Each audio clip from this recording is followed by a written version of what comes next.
I knew I couldn't afford to put up all that money at once. Like, just talking about it, like, my eyes are getting so teary because I remember how hard it was, yo. Like, it was really hard. It was really hard, guys. And I'm trying my best to just keep myself composed throughout this video.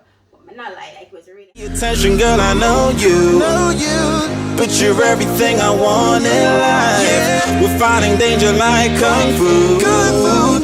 The love I feel is deep inside. The others don't matter. It's honestly us against the world.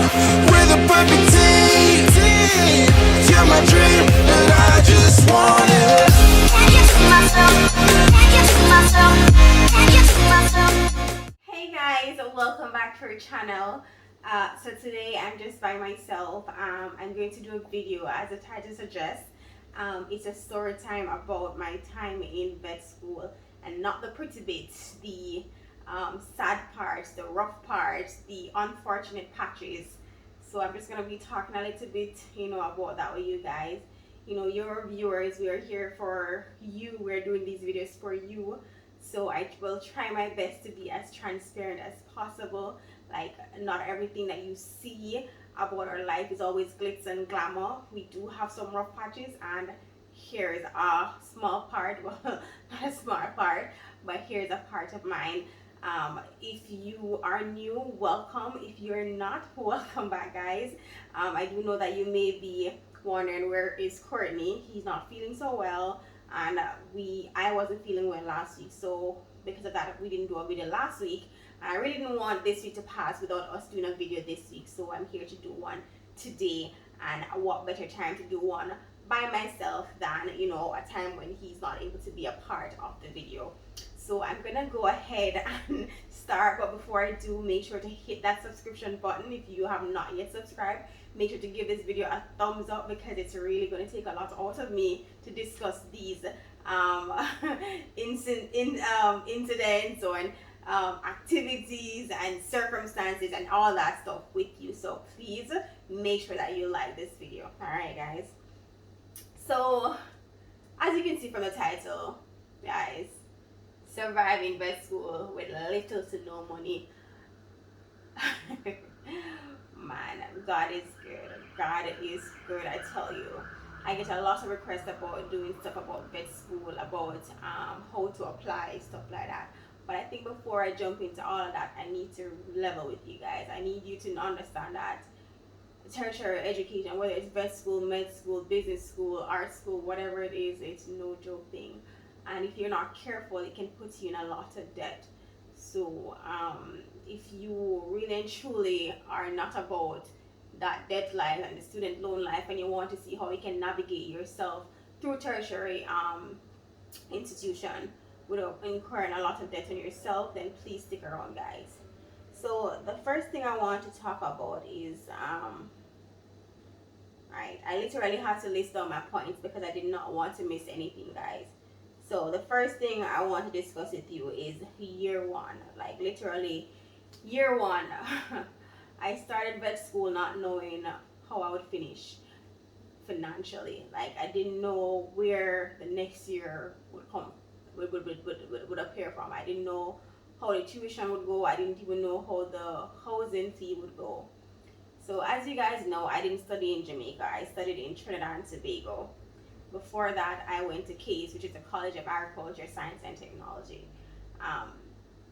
So I studied teaching, basically, and afterwards I realized that teaching wasn't for me.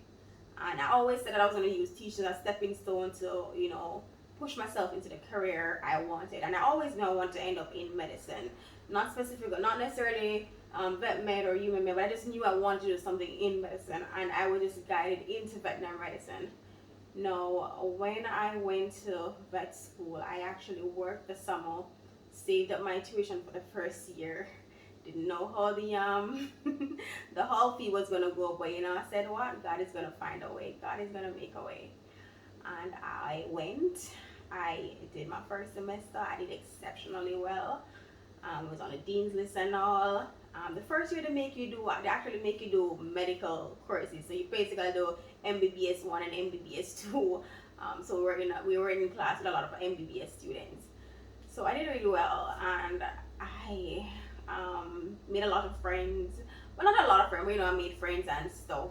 And of course, you're not gonna really tell people your personal life, whether you're struggling or not. Like plenty times, I couldn't afford to have dinner, and I would just stay in my room and eat because the hall I was staying at was called JGI. It was basically Joyce Gibson Innes Hall. That's the hall for all medical science students, where dental students, veterinary students, and MBBS. We all lived on one hall on Mount Hope. And while you had main campus where you had people who did the arts and the business and stuff like that, were on a separate campus. So you're on the food, you're staying in your little room, and you study and you build back. You don't let people know. I was that kind of person. Mind you, even throughout Vet's case, I made a lot of friends. I always have mature friends who always check up on me to say, Michael, how you doing? How is school? How are the payments going and stuff like that. So for some reason, there are always people that were just put in my path to just guide me along and help me along, whether it's financially or just for moral supporting or just level-headed thinking, just to steer me on the right path. I always had those persons, and I have to be thankful for that. So even throughout med school, I'll have like one lecturer friend who would check upon me. She would ask me, or he would ask me, how are the books going, if I have books, and they would literally just send me money to buy books and stuff. And I did one in first year. I did get a grant for books, so I didn't have to buy a lot of my books on my own. I did get the books for free. Well, not for free, but I get books, right? So the money was geared towards buying my books. So I barely managed through year one. But when it came to year two, it was an absolute struggle. Like, I was struggling mainly with my hall fees. Like, I would put aside the money to, pay my tuition, but then the hall fee was a struggle. And I was working while going to school. Like, I was working in the library, and I was working at a fast food restaurant. I cannot name the fast food restaurant because it's actually not legal to be working without a worker's permit. But because it's Trinidad, it's not that I'm slack or anything, but they always need persons. They always need person work because Trinidadians, may not lie, the Trinidadians are real lazy. They don't want to work certain jobs. So you find a lot of Jamaicans come to Trinidad to actually work. And while I was going to school, I was working at this fast food place. Cannot disclose the place, but if you are in Trinidad and studying, you want to link up, you want to hook up, message me and I'll let you know. So I was working from the library in the daytime, like during lunchtime and stuff at the locker area. And after school, I would go to my other job. So long and short of the story is, I kind of pulled through second year, but then I realized that the hall fee was really, really going to be a problem for me. So I made a tough decision to move off of JGI, and I wanted to rent on French Village. Now, French Village are basically the apartments for like persons, in third year and stuff. And they really actually don't give, fourth and fifth year, they don't give third year. But I went to the lady and I explained my situation to her, and I said to her, I really can't afford to pay the hall fee, because with the hall fee, you have to pay all the semester, one semester in full, or the whole year in full. But with staying at the apartments, you can pay your rent each month. So at least you'll be able to build up that month, and then you'll have next month to work for the next month. So you don't have to come up with all that money one time. And guys, trust me, like when you're in school and you are sending yourself to school, you really actually have to find a lot of ways to get by. You have to find a lot of ways and to get around the system. So I knew I couldn't afford to put up all that money at once. Like, just talking about it, like, my eyes are getting so teary because I remember how hard it was. Like, it was really hard. It was really hard, guys.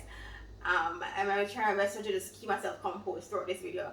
But I'm not lie, like, it was really hard. So as I say, when you're going to vet school, or when you're going to whatever tertiary level education you're doing, and you're sending yourself to school, you really actually have to think about ways and means of saving, of conserving. You just have to think smart. So as I said, I knew I could not afford all that money one time to pay for the tuition, for the hall fee. So I said, the best thing to do is to basically move off, get an apartment, a cheap apartment, because the French Village apartments were definitely cheaper than the ones that they had outside for persons, renting, those fancy like $3,000 per month. Like those are ridiculous, like way out of my budget. So French Village was modest, you know, nice little, you know, the spot where you can, because honestly, I don't want no lavish place. I just want to sleep, my living room, somewhere to cook my food, and a bathroom to bathe and keep myself clean, you know. So I was not looking for nothing too fancy, right? So that was like, at that time the rent was like 1,600 TT per month. I believe that was about 30 something thousand Jamaican dollars per month. Yeah, about that. Or it's on like 28, you know, thousand Jamaican dollars per month. So yeah, so I moved there. The lady definitely she understood my plight. She gave me a room. Actually, it's not a room, it's a flat. So you have two persons living there. You have 2 bedroom, kitchen, bathroom, and a living area. And so I moved on for a third year. Made it to third year. Made it to fourth year now. This is where the struggle really came in, because fourth year I wasn't able to work a lot, because fourth year it's basically your medical years, your clinical years. Those are paramount for people in the medical field, so it's really hard to work those years. So it was really hard for me now, and I was like, actually I spent a year out of vet school. My grades fell, I couldn't work, I sit out the year, and I had to like sit and work money to send myself back to school the following year. So it was pretty tough. It was really hard. So when I went back into fourth year now, I was like, okay, all right, I can do this. Mind you, know, the persons that were in my year now are in fifth year now. I'm in fourth year. So it was like, it was a little bit depressing. Like I didn't know what to do, and I was like really sad. And I do believe at that point Courtney and I were now together. I had met Courtney, and you know, and I was dealing with my ex and all as well, along with other family issues. So I had a lot on my plate and a lot on my mind, and I wasn't even sure I wanted to enter into a relationship. But you know what? Things always work out. They always happen for a reason. So I still powered through.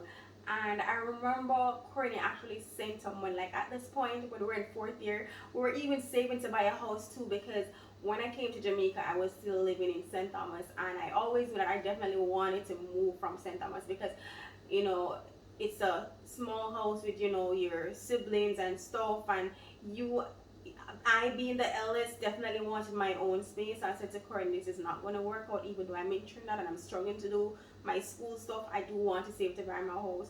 And just like that, it didn't even take anything for Corinne to just open a bank account, have both of her names in, and we started saving. And I remember one year he actually sent up $100,000 for me to put to my tuition, and then he started researching a lot of stuff, like how I could get more grants, how I could get more scholarships. And I did get a scholarship that year, which also helped me. And a lot of things happened. One particular thing happened. To this very day, I cannot believe she did it. She is one of the directors in vet school, big position and all. I cannot call her name. I ended up living with her, and I cannot believe she actually did this to me. Like, she called me into her office and she said, Michael, listen to me. You're one of the smartest person in vet school. Your grades are always good. What is happening? What is going on? Why are your grades dropping? And I had to, and I broke down in tears, because I was like, oh my God, is it this obvious? And I told her, and she said, listen, you come and stay with me. Because at that point, I actually had owed a lot of rent. So I owed about 5 months rent, and I didn't even know how I was gonna pay it. I was just flustered. I was stressed out. It was a lot. It was really a lot. And so when she said to come and live with me, I was like, I didn't even know what to say. I didn't know if I should say yes. I didn't know say no. I was like shocked. And she said, just think about it. It's me, my husband, and my daughter. She only has one child. And I went home that evening, I thought about it, and I was like, God, is this a blessing? I said, it has to be a blessing, because I've been walking around vet school with my head down, feeling so bad, feeling so embarrassed, feeling so depressed, and then here this lady comes offering me this, like, what should I do? But you know how a lot of times when you are asked to move in with somebody and their husband, you know, you always think, oh God, is the husband going to be a nice guy? Is he going to be trouble? You know, you're thinking about other things, but it happened that it was one of the best things that ever happened to me. She's an amazing woman. Her daughter is amazing. Her husband is amazing. Like, we just lived, we were like a family, and even now, like, I owe her so much. So that was how I endured fourth year, and I lived with her throughout fifth year as well. So I didn't have to. She was like, you can ease back up and working, and I was like, no, I can't do that. I can't do that. I still have to work. So I did work, and then at one point she's like, Michael, you need to stop working. So I ended up even helping her because she had a business.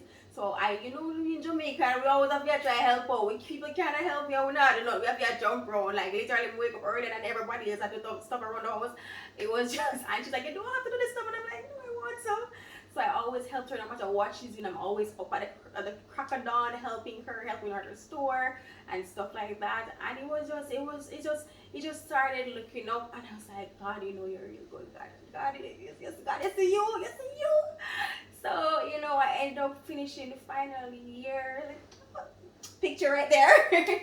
So I ended up finishing final year, and I did not have to take student loan. Mind you, it was a struggle, I tell you, a struggle.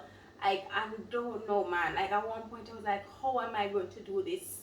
But guys, I'm telling you, if I can do it, I am saying to you that anybody else can. I had family issue.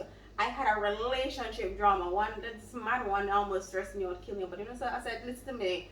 Satan, you're not gonna stop me. You're not gonna get in my way. You're gonna no, it's not gonna happen. So I ended that toxic relationship, and I kept pouring through. Even when I had to sit out of school for a year, I kept pouring through. Like that year when I sat out of school, like I'm telling you, I worked so much money. I saved towards my school tuition. I saved towards a home that I'm living in now. I mean, what was I partying? What was I eating fancy food? What was I eating lobster and shrimp and everything? What name so mackerel and rice that killed me? Cornmeal that killed me. Cornmeal keep you full. You eat cornmeal porridge and everything to the blue, like those things. And it was in my fourth year that I started saying, Michael, you need to relax a little. God's got you, and start putting stuff back into your body, and start pampering yourself, because you deserve that. Like before, I was like, no, I can't, I don't deserve that right now. Or not that I don't deserve that, it's just I can't take any risk. Like every money I have has to go to school, it has to go to books, it has to go to, my education. And like at one point, that I'm gonna leave that mother-daughter relationship stuff for maybe another story time. But even during vet school, I remember a person saying that my mother was, boasting and saying, she have a daughter going to vet school. Like, it's a relationship that needs working on. I try my best, but I won't lie to you, it's really hard, because we never had that, that really strong special bond, the one that mother-daughter has. We never had that. I was adopted at age 14. That's when me and my brother were adopted. And from then on, it's like I never really had a strong bond. Even before that, we never had a strong bond, because I was basically raised by my grandmother, and my mother wasn't really around. So when I heard that she was saying that, it was like, huh? Do you know the struggle I went through? Like, I'm not saying that she has never done anything for me in my life, but the sacrifices that I've made, all the stuff that I've gone through, and for her to be saying, she's sending me to vet school, it was like, whoa, wait, what's going on there? But, as I said, I'm not going to go too in depth in that. Maybe I'll leave that for another time. If you guys want to hear that healing process, how I deal with that, how I am going to deal with it going forward, I could definitely do another story time about that. But I really just wanted to take the time to sit on here and talk to you guys, because, as I said, you guys are our viewers. We're doing this for you, and we really want to be as transparent as we possibly can, because not everything is perfect. And you see me graduating through vet school, now a veterinarian, now working, but the sacrifice, the dedication, the commitment it took to get here was, trust me, it was everything. It was absolutely everything. Like, if you have something, if you're doing something, you have to put your all in it. And not once should you say, God, is this for me? No, it's for you. It's up to you to claim it. It's up to you to say, I need this, I deserve this. This stuff for me, and nobody can take it from me. That is how you face it, guys. I'm telling you, man. You have to pray yourself up, man, and you have to push yourself, because believe me, if nobody else believes in you, you have to believe in yourself. You have to. And I really don't want to stress. I don't want to take this and drag it on and on and on and on. But I just wanted to share that bit of story with you guys, and I really hope that I have encouraged somebody today.